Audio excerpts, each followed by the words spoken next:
नमस्कार दर्शकों, indigenous horse media में आपका स्वागत है। चौथे भाग पे पहुंच चुके हैं। फिर से बात करते हैं अनंत जी से और उनके भतीजे राज्यवर्धन जी से। अनंत जी, हर जगह देखा है कि हॉल्टर के साथ एक चेन लगी हुई होती है, तो क्या ये हार्मफुल है कि उससे कोई फर्क नहीं पड़ता है? बिट के ऊपर घोड़ा कई बार गर्दन नीचे रखता है, झटके दो तो फिर वो धीरे धीरे ऊपर करता है। हाँ। और कोई नेचुरली उसको एग्रेशन है तो ऊपर ही रखेगा वो। आप बिट कुछ कैसे भी लगा दो, या मोरा पे ले जाओगे तो भी वहीं रखेगा। हाँ। तो वो उसकी पर्सनालिटी है। अब इसको एनहेंस करने के लिए लोगों ने क्या किया कि हॉल्टर्स तैयार कर दिए। इसके नीचे उन्होंने चेन डाल दी। चेन ऐसी है, वो दोनों सर्कल में से निकलती है और एक लूप बनाती है।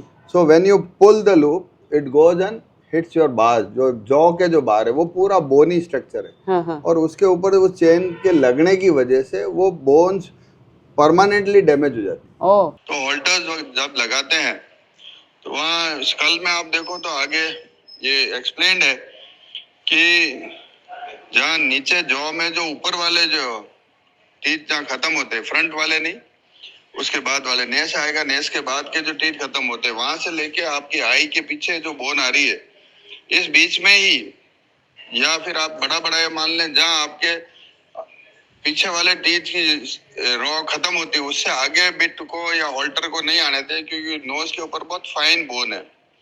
वो प्रेशर देने से क्रैक हो जाती है, उसमें इंजरी हो जाती है, फिर स्वेलिंग रहती है, और फिर फेस का आपको कई बार फेस का में शेप चेंज मिलेगा। And it is very painful in the front, nose के जस्ट ऊपर। And it is again very painful जब आप हॉल्टर के नीचे चेन यूज करते हैं और जब आप टाइट देते हैं, झटके लगाते हैं, तो नीचे वाली दोनों हेड के जो लोअर पार्ट वाली जॉ की जो बोन्स है वो खराब होके इन्फ्लेमेट होके स्वेलिंग आ जाती है वहां पे। सो इसका ध्यान रखे। इसको स्कल के माध्यम से समझाया है कि जो दोनों रेड लाइंस है उसके बीच में आप कोई भी मोरा लगाए, हॉल्टर लगाए, या आपका बिट का जो आगे नोज स्ट्रैप आता है वो इसके नीचे नहीं रहे, और उसमें कैल्सिफिकेशन हो गए वो आपको नहीं पता है। और उसको ज़्यादातर हॉल्टर पे ट्रेन करने के लिए कि हॉल्टर में अगर आप चेन लूज रखते हो तो एक मोरा है उसमें, वो स्टैलियन मनमानी करता, आपके ऊपर भी आ सकता है, रिस्क भी है। यू आर अलोन दे। अगर आप दो जगह पकड़े हुए हो तो आपके नहीं है। तो I would prefer a halter जिसमें चेन नहीं हो और आप दो साइड से पकड़ लो, उसमें आगे फ्रंट में बिट लगा लो, या ऐसा हॉल्टर हो घोड़ा अगर आपकी सेफ है। क्योंकि घोड़ा क्या जब एग्रेशन में होता है या राउंड मूवमेंट करता है तो वो घूमते घूमते फिर चिढ़ता है, और चिढ़ के फिर वो आपके ऊपर आता है। ये ब्रीडिंग में भी कई घोड़े खराब हो जाते हैं। उसको दो रेंज से अगर ले जाएंगे तो वो आपके घोड़े में ये कहते हैं कि पहले उसको ऐसा करो कि वो आपको कुछ हार्म नहीं कर सकते। He can not do it, then you take him out. और अब फ्री होगा तो वाइल्ड ही है, किस समय उस मोशन में आ जाए यू नेवर नो। तो उसमें आपको थोड़ा प्रिकॉशन रखना चाहिए। तो ये जो हॉल्टर्स के ऊपर है या झटके दे दे के, तो वो घोड़ा क्या करता है कि आप देखोगे कि एक जगह नेक उठा के he wants to have a safe zone जहाँ उसको आप कुछ नहीं करोगे, नहीं हो। तो वो ट्रेनर उसको झटके देते थे, वैसे ऊपर जाके छोड़ता है तब उसको छोड़ देते थोड़ी देर, शाबाश शाबाश, अगेन दे लीव इट, फिर वो नीचे करता है, दो जोर से देते वापस वहां जाके। तो इस घोड़े की एक अपने आप डर से नेचर हो जाती, फिर वो नेचुरली परफॉर्म नहीं करता और एक्टिविटी भी नहीं करेगा। तो इसको अगर समझ के प्रॉपरली किया जाए, उसकी बोन खराब नहीं हो। और परमानेंट आप किसी बोन को प्रेस करोगे, आपका ये थंब ले लो, किसी बोन पे आप दबा के रखो, आपकी क्या हालत हो। तो वो आप 1 घंटा खड़े हो शो में, आपकी चेन टाइट है, झटके लग रहे हैं, इट्स अ पेनफुल थिंग। इसका मार्केट में शायद यही चेन वाले ये सब मिलते हैं, इसका कोई ऑप्शन है क्या? बहुत ऑप्शन है। देखो क्या होता है साहब कि मैं खुद मेरे घर पे हॉल्टर बनाता हूँ। अच्छा। हाँ, खुद ही बनाता हूँ। उसमें क्या है, पीछे वाले जो दोनों 2 पीस अलग हैं, बीच में एक चेन है। और हमारे वायर कटिंग मशीन आती है, वायरसों की पतले, उस पर रबर चढ़ जाता है, उसके ऊपर कोई भी कसीदा हम कर लेते हैं। तो वो हॉल्टर लगता नहीं है। और उसके अंदर आप चाहो तो अरब में भी ये छोटे बिट आते हैं, वो इसके साथ अटैच हो जाते हैं। तो दैट हॉल्टर विद बिट आपका सब काम हो गया। पर हॉल्टर में जब तक आप देखो घोड़ा पेन से दूर जाएगा तो they are putting pain here, so he will go higher. ये आपकी प्रैक्टिस नहीं होनी चाहिए। सही है। तो अब अगर वो फिर आप लूज हॉल्टर रखोगे तो वो उसको बिहेव नहीं करेगा। पर जनरली ब्लड में होता है। सीन घोड़े को उठाने की कोई जरूरत नहीं है, वो तो वो इतना ऊंचा होता है कि आप क्या करो अगर उसके खून में है तो, और खून में नहीं है तो आप कुछ भी लगा लो, कितनी झटके दे दो, कुछ नहीं करेगा। तो try and breed those animals which have vigour, strength हो, जिसमें काबिलियत हो, उनको खड़ा ही रहेगा तो वैसे ही खड़ा रहेगा। तो ये अगर खुद एक बार, मेरा है क्या ना, मेरे पे नहीं जाए और एक बार खुद पे ट्राई करें। मैं यहाँ काटूंगा तो मुझे पता चलेगा एक्चुअल, तो वो फिर घोड़े पे आपको महसूस होगा। सही है। तो पुट अ स्मॉल डॉग की चेन, किसी के घर में होगी, आप ले लो और थोड़ा झटका लगा के देखो या बिट को मुंह में लेके देखो, you will certainly come to know the difference कि वो कैसे सफ़र हो रहा है। नीचे वाली चेन कष्टदायक है, ये आज पता चला। चलिए, देर आए दुरुस्त आए। अब थोड़ा जान लेते हैं बिट्स के बारे में। तो दर्शकों, इतनी सारी बिट देख के घबराइएगा नहीं। हम राज्यवर्धन जी से सीखने वाले हैं, जानने वाले हैं कि कौन सी बिट किस तरह से यूज़ होती है। जी राज्यवर्धन जी, बताइए। तो आज हम डिस्कस कर रहे हैं कि जो घोड़े की बिट होती है वो कौन सी लगानी चाहिए, क्यों लगानी चाहिए घोड़े पर, उसका इफ़ेक्ट क्या होता है घोड़े पे। जी। तो बिट्स में बहुत सारे तरीके की आती है, बहुत सारे अलग अलग मेटल्स की आती है। तो अपन डिस्कस करेंगे कौन सा मेटल क्या करता है, उसकी रिंग का क्या फ़ायदा होता है, थिकनेस पतली होनी चाहिए, मोटी होनी चाहिए, टेक्सचर क्या होना चाहिए, इन सब के बारे में। जी। तो हम स्टार्ट करेंगे सबसे बेसिक बिट से। अगर आप कभी भी घोड़ा राइडिंग स्टार्ट करते हैं, कोई घोड़े की नई बिट लगा रहे हैं, तो आप सबसे बेसिक बेस से चालू करें। ये है एक सिंगल जॉइंटेड स्नैफल। ये थोड़ी थिक है और ये जो रिंग है इसको लूज रिंग कहते हैं। तो जब आपको घोड़े के मुंह में थोड़ा सा ज़्यादा मूवमेंट चाहिए होता है, जो घोड़ा थोड़ा सा कम बिट को हिलाता है, उसके लिए ये होती है लूज रिंग बिट कहते हैं इसको, single jointed loose ring bit. इसका एक एक्शन होता है, जब भी आप घोड़े के मुंह में कोई बिट डालेंगे तो वो सर्टेन तरीके से एक्शन करता है। आपको टेस्ट करने के लिए आप अपने हाथ का जो आर्म का जो फैट पोर्शन है उस पर आप डाल के, और जब आप प्रेशर डालेंगे आप फील कर सकते हैं। सो घोड़े के मुंह के अलग अलग पार्ट्स होते हैं। आप टंग होती है घोड़े की, हर घोड़े की अलग साइज़ की टंग होती है, किसी की मोटी होती है, किसी की पतली होती है। घोड़े के जो साइड के बार्स होते हैं उस पर जो चमड़ी होती है वो बहुत पतली होती है, तो बिट का इंटरेक्शन उस बार से बहुत ज़्यादा होता है। उसके बाद घोड़े का पैलेट आ गया, जो ऊपर का तालवा हो गया। तो जब आप ये बिट यूज़ करते हैं, इसका जो एक्शन आता है उसको नट क्रैकर एक्शन कहते हैं। तो जब मैं पुल करूँगा इसको, तो ये बार्स पे थोड़ा प्रेशर डालता है और ये ऊपर से ऐसे उठ के तालवे पे लगता है। तो बहुत बार लोग यूज़ करते हैं इस बिट को। कोई घोड़ा लीन करता है बिट पे, लंबा होके नीचे जाता है, उसको ऊपर लाने के लिए जब आप नट क्रैकर एक्शन करते हैं, जब ये ऊपर तालवे पे लगता है तो घोड़ा ऑटोमेटिकली ऊपर आ जाता है। ये बहुत माइल्ड बिट है। एनीबडी जिसको स्टार्ट करना है अपना घोड़ा, वो सबसे बेसिक बिट से चालू करें। तो ये हो गई आपकी single jointed normal snaffle, loose ring में है ये, इसको लूज रिंग कहते हैं। ये दूसरी तरीके की बिट है, इसको फ्रेंच लिंक कहते हैं हम। इसका जो बीच का लिंक है उसको फ्रेंच लिंक कहते हैं। डबल जॉइंटेड स्नैफल है ये। इसका जो शेप है उसको हम एनाटॉमिकल शेप कहते हैं। तो आप अगर इसको ध्यान से देखेंगे, ये घोड़े की मुंह के हिसाब से बना हुआ है। सो टंग को भी इसमें इतना ज़्यादा प्रेशर नहीं पड़ता, बार्स पे भी प्रेशर नहीं पड़ता है। अब हम इसको यहाँ जब रख के देखते हैं तो ये आराम से बैठता है। अब मैं कितना भी प्रेशर लगाऊंगा, मेजर इसका टंग प्रेशर लगेगा, बट प्रेशर पूरा इक्वली डिस्ट्रीब्यूट हो जाएगा। सो मेरे हिसाब से ये जो सिंगल जॉइंटेड है, जो नट क्रैकर एक्शन देता है, ये नहीं देता है। ये पूरे माउथ में इक्वली प्रेशर डिस्ट्रीब्यूट करेगा। ये भी बहुत माइल्ड है। जो घोड़े टंग प्रेशर को मानते हैं उनके लिए ये लगाएं। जो घोड़ा बार प्रेशर को मानता है, जो ज़्यादा नीचे जा रहा होता है, उसके लिए आप सिंगल जॉइंटेड स्नैफल लगाएं। ये भी सेम लूज रिंग में है। इसके बाद जब बिट्स आप देखते हैं तो हर घोड़े को अलग तरीके का मेटल अच्छा लगता है। जैसे ये नॉर्मल स्टील का है, इनमें कॉपर आता है। ये जो बिट्स है ये स्वीट आयरन की है। स्वीट आयरन वो घोड़े को सेलिब्रेट करने के लिए प्रमोट करता है, थोड़ा झाग बनाने के लिए प्रमोट करता है। जो घोड़े मुंह में डल होते हैं, जो ज़्यादा चू नहीं करते हैं, उनके लिए आप स्वीट आयरन का करते हैं। स्वीट आयरन कभी कभी थोड़ा रस्ट हो जाता है, बट आप इसको साफ़ करेंगे तो ये कोई प्रॉब्लम क्रिएट नहीं करता है। उसके अलावा रबर की बिट्स आती है, कुछ घोड़ों को रबर अच्छा लगता है, कोई घोड़े प्लास्टिक की बिट अच्छा प्रेफर करते हैं, तो प्लास्टिक की बिट में फ्लेवर्ड बिट्स आती है, एप्पल फ्लेवर्ड, जो उनको सेलिब्रेट कराती है। ये सब अलग अलग तरीके की बिट्स होती है ताकि घोड़ा मुंह में कंफर्टेबल हो जाए। अच्छा राज्यवर्धन जी, आप बोल रहे हैं कि कोई घोड़े को रबर वाली पसंद आती है, कोई को प्लास्टिक की पसंद आती है, हमको कैसे पता चले कि उसको ये पसंद है कि नहीं है? तो bit fitting is all about trial and error. Okay. आप लगाएंगे, आप राइड करेंगे या आप उसको हैक पे ले जाएंगे, जो भी करेंगे, the horse would tell you कि मुझे ये अच्छा लगता है, ये नहीं लगता, and there are very clear signs. He would open his mouth, सब तरीके की चीज़ें करेगा। नाउ घोड़े के मुंह में बिट के लिए ज़्यादा स्पेस नहीं होता है, तो आप जब बिट चूज कर रहे हैं घोड़े के लिए, आप अगर यहाँ से उसका मुंह खोल के देखेंगे एक बिट डाल के, you can very easily figure out अगर उसका टंग मोटा है और वो स्क्विश हो रहा है, अगर टंग पे दबाव पड़ रहा है तो वो उसके मुंह के लिए मोटी है। कुछ घोड़ों को इतनी पतली बिट ही सूट करती है, अगर आप इसको देखेंगे पतली बिट सूट करती है।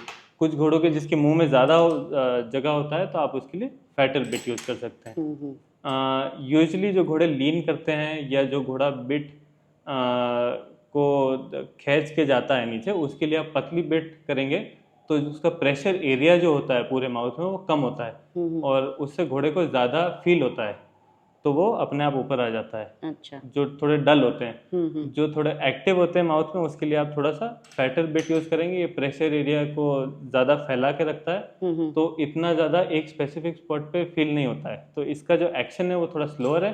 पतली बिट का एक्शन थोड़ा फास्टर होता है। इसके बाद जो ये साइड का पीस है, ये साइड के पीस अलग अलग तरीके के आते हैं। जैसे ये लूज रिंग है, इसमें एक डी रिंग का आता है ऐसे, जो स्टेबिलिटी देता है आपको साइड में।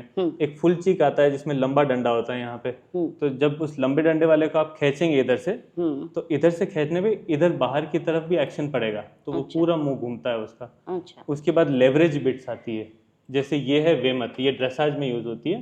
ड्रेसाज में जब आप एडवांस लेवल के एडवांस मीडियम के ऊपर कम्पीट करते हैं तो ये ऑप्शनल हो जाती है। ग्रां प्री तक आप यूज कर सकते हैं। इसमें 2 बिट लगता है, तो जैसे ये लगा और इसके ऊपर की तरफ मुंह में ये आएगा, डबल ब्राइडल कहते हैं इसको। एक वेमत लगता है और ये जो छोटे रिंग वाला स्नैफल होता है उसको कहते हैं ब्रडून बिट। तो डबल कॉम्बिनेशन बिट्स होते हैं ये ड्रेसाज में आपके हायर लेवल में सब में काम आता है। इसके बाद हम बात करेंगे घोड़ों के सबके अलग अलग काइंड्स के प्रेफरेंस होते हैं माउथ में। किसी को टंग प्रेशर अच्छा लगता है, जिसको टंग प्रेशर अच्छा लगता है उसके लिए आप डबल जॉइंटेड स्नैफल यूज़ करेंगे। जिसको टंग प्रेशर नहीं अच्छा लगता है उसके लिए भी अलग अलग तरीके की बिट आती है। ये है नॉयशुला की टर्टल टैक्टियो।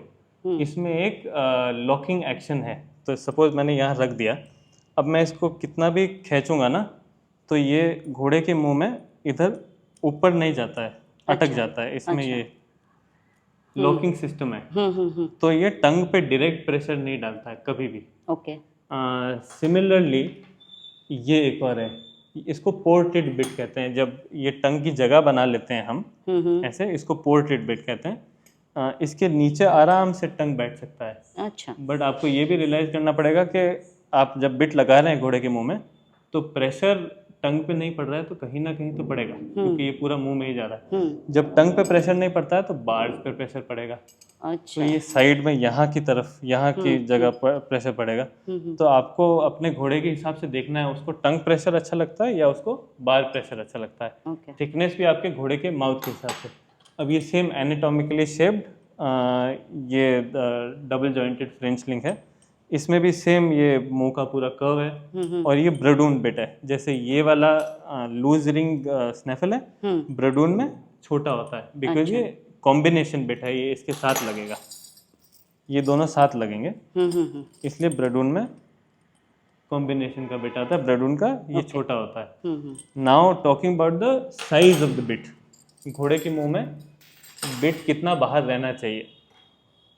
तो सपोज ये बिट है, अब इसमें आपको बहुत बार लोग क्या गलती करते हैं, बिल्कुल मुंह की साइज की बिट लगाते हैं, तो यहाँ घोड़े का मुंह आता है। नाउ यू रियलाइज जब ये घूमेगा तो घोड़े को साइड से पिंच करेगा। So you have to have enough room for the horse to keep his mouth safe from anything around, but at the same time आपको ज़्यादा जगह भी नहीं होना चाहिए, क्योंकि अगर ज़्यादा जगह होगा और आप ये वाला खींचेंगे तो ये वाला अंदर घुस जाएगा। करेक्ट। सो ज़्यादा मूवमेंट नहीं चाहिए, but at the same time touch होके घोड़े को पिंच नहीं होना चाहिए।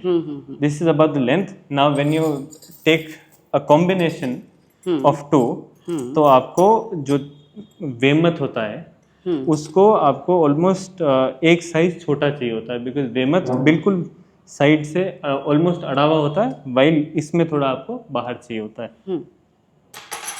अब ये हो गया अपना लेवरेज बिट्स। लेवरेज माने आप जब ये बिट लगाएंगे, यहाँ रेन कनेक्ट होगा, यहाँ घोड़े के हेड पीस का ब्राइडल का कनेक्ट होगा। ओके। ये चेन उसके पीछे यहाँ पे चीक के यहाँ नीचे से जाएगा, और ये 45 डिग्रीज पे ये ऐसे है ना, तो ये ऐसे लगेगा, तब ये एक्शन पे आएगा ये वाला। Now when you get action here, eight the same time ये यहाँ से पोल, घोड़े का जो सिर का सेंटर होता है कानों के बीच में, यहाँ पे यहाँ प्रेशर डालेगा, तो ये घोड़े को नीचे लाने के लिए है। तो आप जैसे ये करेंगे, यहाँ से पोल पे प्रेशर डालेगा, so the horse yields to the pole pressure. At the same time यहाँ जो ये कर्व चेन कहते हैं इसको, ये कर्व चेन जब लगती है, there is a acupressure point वहाँ पे, तो वो घोड़े को जॉ लूज करके और एक्सेप्ट करने को प्रमोट करता है पेट को। इसमें भी अलग अलग थिकनेस आता है, अलग अलग पोर्ट आता है। जैसे ये पोर्टेड है, ये ऊपर आया हुआ है, तो ये थोड़ा टंग को रिलीफ देता है। ये स्ट्रेट शैंक है, ये इतना टंग को रिलीफ नहीं देता है। इसके अलावा बहुत सारे अलग अलग बिट आते हैं जो आप यूज़ कर सकते हैं, बट मेरा ये रिकमेंडेशन है कि जब आप स्टार्ट करें तो आप बिल्कुल बेसिक वाले से स्टार्ट करें, और फिर अगर आपको लगता है कि आपको और थोड़ा सा हेवियर बिट की ज़रूरत है तो आप कर सकते हैं। हर तरीके के इशू के लिए अलग अलग बिट्स यूज़ होती है। Very important for a horse to be comfortable in the mouth, dentistry. अगर आप डेंटिस्ट्री नहीं करवा रहे हैं तो you have to do it. Bit seating करवानी पड़ती है। आपका घोड़ा बहुत बार बिट का प्रॉब्लम नहीं होता, बट उसके मुंह में अगर वो कंफर्टेबल नहीं है खुद, तो वो सही से काम नहीं करेगा। So dentistry bit fitting is a combination game, साथ में ही चलता है। राइट।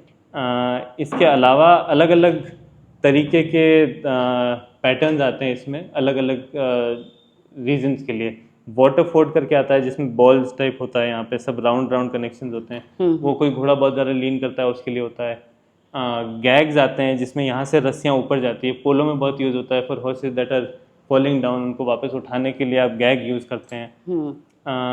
इन सब के अलावा इंडिया में एक बहुत प्रेवलेंट बिट है जिसको हम थॉर्न बिट कहते हैं, कांटे वाली बिट। कांटे वाली बिट, और उसको डस्टबिन में फेंक दे तो सही रहेगा, आपको रखना नहीं चाहिए। So my recommendation is start with the most basic kind of bit. Don't try something that is out of box without knowing problem क्या है। अगर आपको कोई प्रॉब्लम है तो हर प्रॉब्लम का सल्यूशन है। आप अलग तरीके की बिट्स ट्राई करें जो प्रॉब्लम है। जैसे टंग का प्रॉब्लम है तो आप ये टर्टल टैक्टियो यूज़ कर सकते हैं, आप बॉम्बर का हैप्पी माउथ यूज़ कर सकते हैं। अगर बार प्रेशर का प्रॉब्लम है तो उसके लिए भी आपके लिए ये टंग प्रेशर वाली बिट आ गई है, तो ये फ्रेंच लिंक ये यूज़ कर सकते हैं। So every in the whole bit thing, everything has a answer to it, but you have to try. और हर घोड़ा सेम बिट से नहीं चलता है। आपका कोई घोड़ा टंग प्रेशर प्रेफर करेगा, कोई थिकनेस प्रेफर करेगा, कोई apple flavoured plastic bit prefer करेगा। तो वो आप जितना ट्राई करेंगे you would probably find the best, and the horse will tell you मुझे कौन सा पसंद है। तो राज्यवर्धन जी, ये बताइए कि जैसे शुरुआत करनी हो कोल्ड फिली को बिट पहनाने की, तो उसके लिए कौन सी बिट पहनानी चाहिए? हम जिस हिसाब से शुरू करते हैं, 2-2.5 साल के बच्चे को हम बिट इंट्रोड्यूस करते हैं। अब वो बिट होता है, I don't have it here, but straight rubber shank, straight shank होता है। हाँ। इतना भी ये पोर्टेड है, बट सीधा, ऐसा सीधा बिट आता है, पतला और रबर का। अच्छा। उसको हम सिर्फ घोड़े के मुंह में डाल के उसको टेर देते हैं, सिर्फ एक रस्सी से बांध देते हैं फॉर 10 odd minutes। तो उसको पता चल जाता है कि ये भी कोई चीज़ होती है, उसको थोड़ी देर वो चू करेगा, उसके साथ खेलेगा, टंग से खेलेगा, सब करेगा। और फिर जब हम उसको, रबर है तो कुछ हार्म भी नहीं होगा। कुछ हार्म नहीं होता। उसके बाद जब 3.5 साल का हो जाता है, 3 साल का हो जाता है, जब राइडिंग और लंजिंग में हम इंट्रोड्यूस करते हैं उस टाइम हम सबसे बेसिक वाला बिट लगाते हैं। तो सिंगल जॉइंटेड स्नैफल लूज रिंग में, इससे ट्राई करते हैं। फिर जब वो compete चालू होता है तो ऐसी बहुत सारी बिट्स आती है जिनको हम स्टार्टर बिट्स कहते हैं। ऑलमोस्ट सब कंपनी स्टार्टर बिट्स बनाती है। Those are the mildest bit जो आप ले सकते हैं। आजकल ये भी हो गया है कि ग्रां प्री पे भी बहुत सारी कंट्रीज में सबसे सिंपल नॉर्मल बिट आप यूज कर सकते हैं जी। तो ज़रूरी नहीं है कि आप इस पे जाएं। This is a little harsher option because आप 2 बिट डाल रहे हैं मुंह में and then you are also putting some leverage on the horse's poll. तो मेरे हिसाब से द मोस्ट बेसिक पे रखें एंड अगर आपको थोड़ा कोई प्रॉब्लम आ रहा है कहीं तो आप एक्सपेरिमेंट करके अलग बिट लगा के देखें वो उसमें कैसे रिस्पॉन्ड करता है। बिटिंग में ये भी होता है कि जब आप फर्स्ट टाइम लगाएंगे उसको अच्छा लगेगा, 3-4 बार लगाएंगे तो वो आपको बताने लगेगा कि ये ऐसा है। बिकॉज जब आप फर्स्ट टाइम लगाते हो तो घोड़ा बहुत अच्छा रिस्पॉन्ड करता है क्योंकि उसका टंग प्रेशर सडनली जो आता था दूसरे बिट से वो टंग प्रेशर पूरा चले गया। अच्छा। बट देन स्लोली आपको रियलाइज होता है कि उस पर बार प्रेशर आ रहा है और फिर उसको कभी कोई घोड़े जो बार प्रेशर जिसको नहीं पसंद है वो फिर इसमें मुंह मारना चालू हो जाते हैं। So then you go to a little milder version of this which is this turtle tactive. इसमें जो लॉकिंग सिस्टम है उससे वो बार प्रेशर भी कम आता है, टंग का प्रेशर भी कम आता है, स्ट्रेटर हो जाती है but at the same time इसमें मूवमेंट है। तो आपने अभी बोला कि अगर कांटे वाली बिट है तो डस्टबिन में फेंक दीजिए, लेकिन कहीं भी अगर जो कांटे वाली बिट यूज़ करते हैं और उनको हम बोलते हैं कि ऐसे बिट मत यूज़ किया कीजिए तो उनका एक जवाब आता है कि हमारा घोड़ा कंट्रोल नहीं होता है इसलिए हम कांटे वाली बिट पहनाते हैं। तो कंट्रोल करने के लिए बिट होती है या नहीं, वो उनको समझाने की ज़रूरत है। आप 500 kg के घोड़े को इससे कंट्रोल नहीं कर सकते हैं। आप कांटा वाली लगाए या सबसे सिंपल लगाए, वो कंट्रोल इससे नहीं होगा। वो कंट्रोल एक्चुअली हो रहा है आपसे। आप घोड़े को पतली रस्सी से बांधते हैं, उसको एक झटका लगता है खोलने में, तो वो कंट्रोल आप कैसी बिट लगा रहे हैं फुली उससे नहीं हो रहा है, वो अपने मन से हो रहा है, आपके लिए हो रहा है।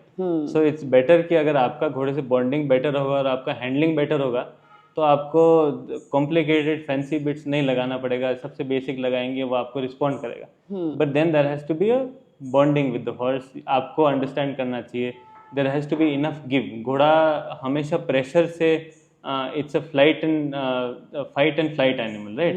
So it would run away from pressure. अगर आप खींचेंगे बिट को तो वो इवेड करना चाहेगा उसको। तो जब भी आप घोड़े को सिखाते हैं there has to be enough give। तो पॉजिटिव रीइंफोर्समेंट के हिसाब से अगर वो कोई अच्छा करता है तो आप उस पर प्रेशर जो डाल रहे हैं उसको प्रेशर को रिलीज करें तो he will find that happy spot. और अगर आप सही टाइम पे सही चीज करने पे प्रेशर रिलीज करेंगे तो वो आपको बार बार देगा क्योंकि उसको पता है कि जैसे ही मैं इस पोजीशन में आऊंगा मेरे पे प्रेशर कम हो जाता है। So that is how you teach the horse, not by putting pressure, harsh bit, झटका वटका देना, उससे कुछ नहीं होता। उससे सिर्फ वो दूर भागने की कोशिश करेगा। तो ये बिट कंट्रोल नहीं कर रहा है टू एन एक्सटेंट। आपका कम्युनिकेशन टूल है ये घोड़े से। ये घोड़े का स्टेयरिंग है। But at the same time जो आप बोल रहे हैं कि घोड़ा कंट्रोल नहीं होता है तो वो तो आप कांटे वाली लगाओगे कि ये लगाओगे, वो उससे कंट्रोल नहीं होना। वो कंट्रोल तो वो आपसे हो रहा है, इसी आपके साथ है और आप सही तरीके से कम्युनिकेट कर रहे हो इसीलिए हो रहा है। जी जी, थैंक यू राज्यवर्धन जी, बहुत अच्छी जानकारी दी आपने। Thank you. तो दर्शकों, इतने भाग देख चुके हैं आप और भाग का इंतज़ार होगा ज़रूर आपको। तब तक बने रहिए, देखते रहिए, लाइक कीजिए, शेयर कीजिए, कमेंट कीजिए और जिन्होंने सब्सक्राइब नहीं किया है वो सब्सक्राइब कीजिए। धन्यवाद।